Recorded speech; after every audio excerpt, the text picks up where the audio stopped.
श्रोतेहो नमस्कार. ऐसी अक्षरे रसिके या कार्यक्रमामध्ये आज आपण ऐकणार आहोत सीमा कोल्हटकर यांचा ललितबंध शिवणकाम.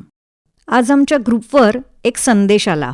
कोणी जर शिवणकाम करत असेल तर वादी बदलायची आहे. दुरुस्त करणाऱ्याचा नंबर मिळाला तरी चालेल.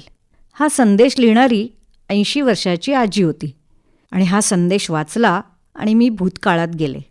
80-90च्या दशकात सगळ्यांच्या घरी शिवणाची यंत्रे होती.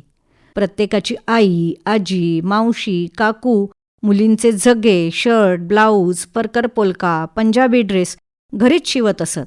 बहुतेक जणी या शिवणाच्या क्लासला गेल्या असतील. त्यातसुद्धा मूलभूत, प्रगत, प्रमाणपत्र अभ्यासक्रम असे वेगवेगळे अभ्यासक्रम होत असत. वादी तुटणं, रिंग बदलणं, दोरे, त्यांची रिळं असे अनेक साहित्य त्या यंत्रासाठी लागत होती. आधी पाय मारायची यंत्रे, मग स्वयंचलित. मलासुद्धा आईने जबरदस्तीने शिवण शिकायला लावलं. दिवाळीत आणि वाढदिवसाला एक फ्रॉक मिळत असे. घरोघरी साधारण हीच स्थिती होती. शिवणकाम करणारी सिनेमातली व्यक्तिरेखा म्हणजे ती गरीबच असली पाहिजे असे एक ठरलेले असे.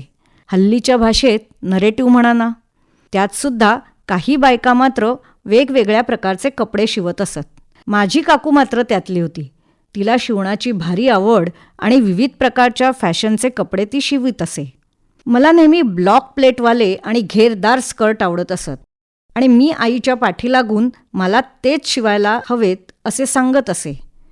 कालानुरूप कापडांचे रूपांतर कपड्यांमध्ये कधी झाले ते कळलंच नाही आणि रेडीमेड कपड्यांचा जमाना आला.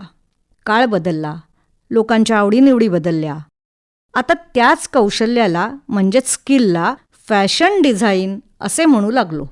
त्याला एक दर्जा मिळू लागला आणि सगळ्यात महत्त्वाचे म्हणजे या कौशल्याचे मूल्य वाढले. पण हल्ली मला एक विशेष जाणवतं ते म्हणजे आता आपण कौशल्यावर आधारित शिक्षण याचा जोरदार पुरस्कार करत आहोत.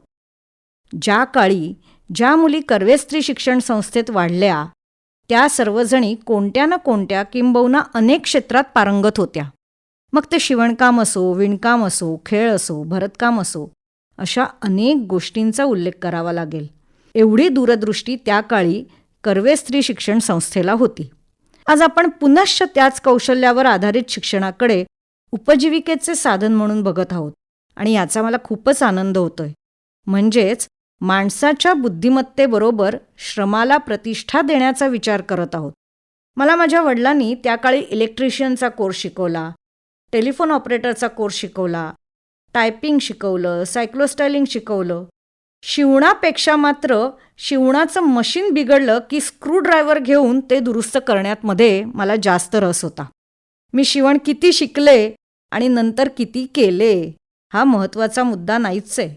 पण या शिवणकामातून एक गोष्ट मात्र शिकले. कपडे जोडून जशा आपण कलाकृती करतो, हल्लीच्या भाषेत फॅशन डिझाईन करतो, तशी विविध प्रकारची माणसे जोडली पाहिजेत. त्यांच्यातला धागा उसवला असेल किंवा तो तुटत असेल तर गैरसमज दूर करून ते जोडता आले पाहिजे. हे फार महत्त्वाचे आहे. काही ठिकाणी त्याचा त्याग देखील करता आला पाहिजे. ही विविध प्रकारची माणसे जोडणे, गरजेप्रमाणे आणि कामाप्रमाणे व्यक्तींची गाठभेट करून देणे किंवा ओळख करून देणे हे मला मुळात खूप आवडतं. फॅशन डिझाईनप्रमाणे वेगवेगळ्या क्षेत्रातल्या लोकांशी ओळखी करून घेणे आणि त्यांच्या कौशल्याबद्दल माहिती घेणे हा तर माझा छंदच आहे. माणसांच्या बाबतीतसुद्धा जोडकाम मला खूप आवडतं. जोडकामसुद्धा का आवडतं तर ते जरा कठीण असतं.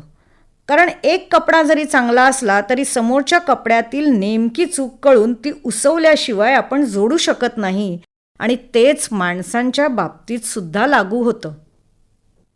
तर ही माझ्या शिवणाची कथा आता फक्त माणसे जोडणे यावरच येऊन थांबली आहे.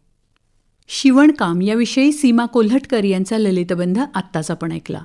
आणि याचबरोबर आजचा ऐसी अक्षरे रसिके हा कार्यक्रम संपला. या कार्यक्रमाला निर्मिती सहाय्य केलं होतं रोहिणी पाटील यांनी आणि सादरकर्त्या होत्या नेहा खरे. आणि याचबरोबर आजचा कार्यक्रम संपला. पुन्हा भेटूया उद्याच्या भागात. नमस्कार.